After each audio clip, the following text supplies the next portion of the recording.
नमस्कार दोस्तों, आज हम लोग पढ़ेंगे एनवायरमेंटल कंजर्वेशन, पर्यावरण संरक्षण के बारे में। पर्यावरण संरक्षण से क्या तात्पर्य है? पर्यावरण संरक्षण से तात्पर्य है पर्यावरण से संबंधित घटकों जैसे भूमि, जल, ऊर्जा, जंतु आदि प्राकृतिक संसाधनों का उचित तरीके से उपयोग करना।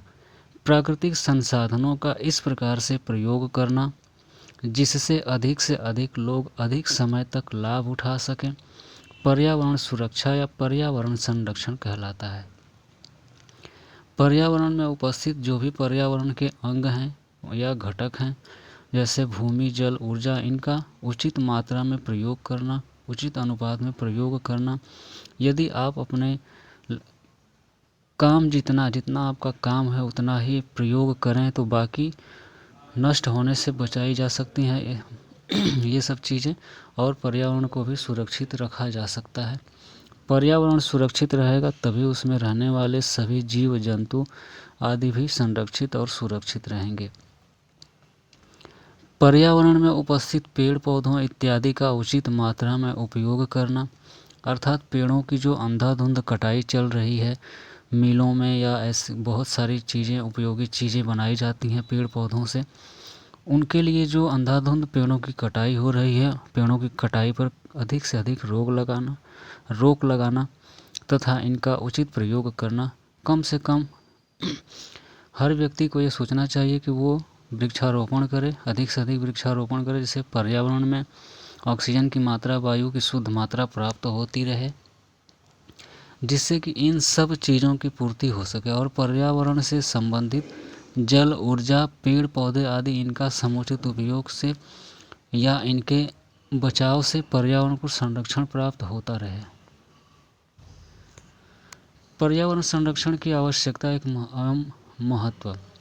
आवश्यकता क्या है, क्यों इसको बचाना जरूरी है और इसकी महत्वता क्या है?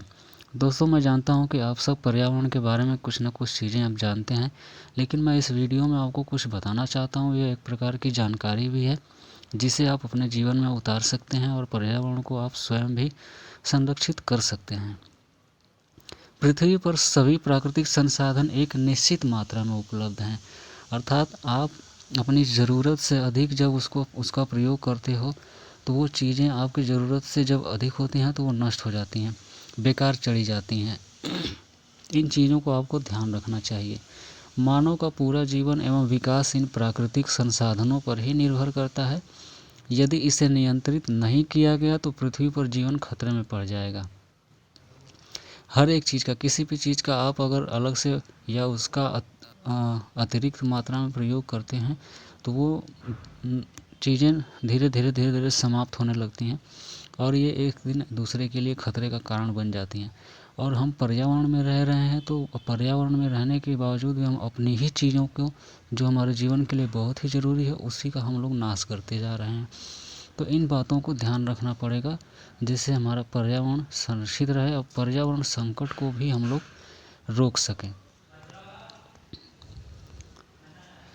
यदि हम पर्यावरण संरक्षण के बारे में कुछ निम्नलिखित बिंदुओं को ध्यान दें तो बहुत अच्छे तरीके से रोक सकते हैं। पेड़ पौधे अधिक से अधिक लगाना चाहिए हमको। जो पीने का पानी है, जल प्रवाहित होता है ऊपर, उसको भी हमें संरक्षित करना चाहिए, अर्थात उसमें अपशिष्ट पदार्थों को हम ज़्यादा से ज़्यादा ध्यान दें कि उसमें न पड़ें। जो अपशिष्ट पदार्थ प्रवाहित होने वाले जल में या सतह पर बहने वाले जल में मिल जाते हैं वो नदियों में आखिर में जा कर के मिलते हैं और इन नदियों के माध्यमों से समुद्र में नदियों का जल जीव जंतु, अनेक प्रकार के जानवर, पशु पक्षी आदि पीते हैं। और हम जानते हैं कि हम एक दूसरे से किसी न किसी प्रकार से एक चक्र के द्वारा, एक साइकिल के द्वारा जुड़े हुए हैं, तो हर किसी के ऊपर इनका दुष्प्रभाव पड़ सकता है। पर्यावरण संरक्षण के लिए सरकार के द्वारा कुछ महत्वपूर्ण कदम उठाए गए थे। पर्यावरण की हानि को देखते हुए पर्यावरण से विशिष्ट प्रकार की चीज़ों को प्राप्त होना और इन सब चीज़ों को बचाने के लिए सरकार ने कुछ महत्वपूर्ण कदम उठाए। इस चीज़ का संविधान में भी उल्लेख किया गया है। संविधान में संशोधन किया गया वर्ष 1976 में, 42वें संशोधन में, और राज्यों के नीति निर्देशक सिद्धांतों में अनुच्छेद 48A के तहत जोड़ा गया है, जिसके अनुसार यह बताया जाता है कि राज्य का ये पूरा उत्तरदायित्व बनता है कि पर्यावरण का संरक्षण करें, और पर्यावरण संरक्षण में जैसे देश के वन हैं और वनों में रहने वाले जो जीव जंतु हैं उनका भी संरक्षण, उनको भी संरक्षित करने का जो उत्तरदायित्व है वो राज्य सरकार को है, यह राज्य को है। संविधान के 42वें संशोधन में या इसके अंतर्गत यह भी कहा गया है कि नागरिकों के मूल कर्तव्यों के अनुसार वन, झील, नदियाँ और वन्य जीवों सहित प्राकृतिक पर्यावरण का संरक्षण तथा उनमें सुधार करना और जीवित प्राणियों के प्रति दया रखना भारत के प्रत्येक नागरिक का कर्तव्य होगा।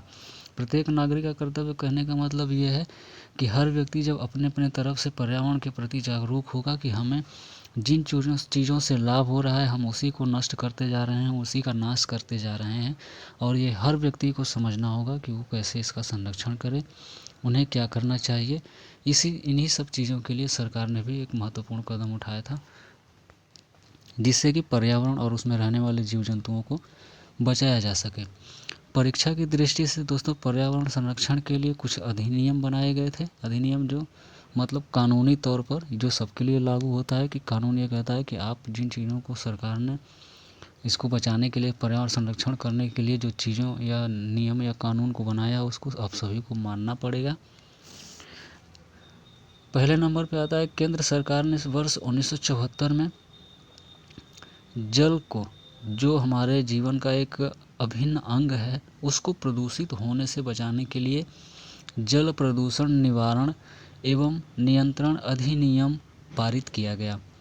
दूसरे नंबर पर वर्ष 1977 में केंद्र सरकार के द्वारा ही जल उपचार अधिनियम लागू किया गया। तीसरे नंबर पर वर्ष 1981 में केंद्र सरकार द्वारा वायु प्रदूषण निवारण तथा नियंत्रण अधिनियम पारित किया गया। वर्ष 1986 में पर्यावरण सुरक्षा अधिनियम बनाया गया। दोस्तों ये जो 4 अंक आपको यहाँ दिख रहे हैं ये बहुत ही महत्वपूर्ण चीज़ें हैं, ये बातें हैं, ये आपके परीक्षा में भी पूछा जाता है और कभी कभी पूछा भी गया। 1981 में और 1986 ये दोनों प्रश्न तो कई बार पूछे जा चुके हैं, इसलिए उसको आप ध्यान से पढ़िएगा। 5वें नंबर पे आता है कि केंद्र सरकार द्वारा सन 1989 में वायु प्रदूषण की रोकथाम के लिए नया मोटर वाहन प्रदूषण नियंत्रण अधिनियम लागू किया गया था। पुराने मोटर वाहनों से धुएं की मात्रा ज़्यादा निकलती थी, जिसमें कार्बन मोनोऑक्साइड CO होता था, CO, जिसकी वजह से ये जो हमारे ब्लड में एयर का जो सर्कुलेशन होता है उसके साथ ही बहुत ज़्यादा तेज़ी से अभिक्रिया करता है और ये हमारी सांस में प्रॉब्लम कर सकता है। इसलिए इसको बचाने के लिए सरकार ने यह नियम लागू किया कि पुराने मोटर वाहनों को बंद कर दिया जाए और उनकी जगह पर नए मोटर वाहनों को निकाला जाए, जिनसे कि कम प्रदूषण हो सके। 6ठे नंबर पर हम लोग देख रहे हैं कि वर्ष 1972 में बनाए गए अधिनियम में ये मुख्य बात रखी गई थी कि वन्य जंतु संरक्षण पर सबसे ज़्यादा ध्यान देना है, और जिसको 1 अक्टूबर 1991 को संशोधित करके लागू भी किया गया। एक मुख्य बात यह है कि जो अधिनियम था वो 1972 में ही बनाया गया था, लेकिन इसको लागू 1 अक्टूबर 1991 को संशोधित करके किया गया था। कुछ दोस्त हमारे कन्फ्यूजन में रहते हैं कि ये 1972 वाला सही है कि 1991 वाला सही है जो संशोधित है। तो जब आपको वन्य जंतु संरक्षण अधिनियम को पूछे तो आप 1972 ही लगाएंगे। अगर संशोधन पूछता है कि 1972 में जो वन्य जीव जंतु संरक्षण अधिनियम था वो कब लागू किया गया, संशोधित कब किया गया था, तब आप 1 अक्टूबर 1991 को सही टिक करेंगे। दोस्तों ये पर्यावरण से संबंधित मेरा पहला वीडियो है। इसमें जो आपको पीछे के 4-5-6 चीज़ जो पॉइंट्स थे वो बहुत ही महत्वपूर्ण है, वो आपको परीक्षा में देखने को मिल जाते हैं। इसलिए आप इस वीडियो को अच्छे से देखिए और समझिए। बाकी सब चीज़ें आप पहले से भी जानते हैं पर्यावरण के बारे में।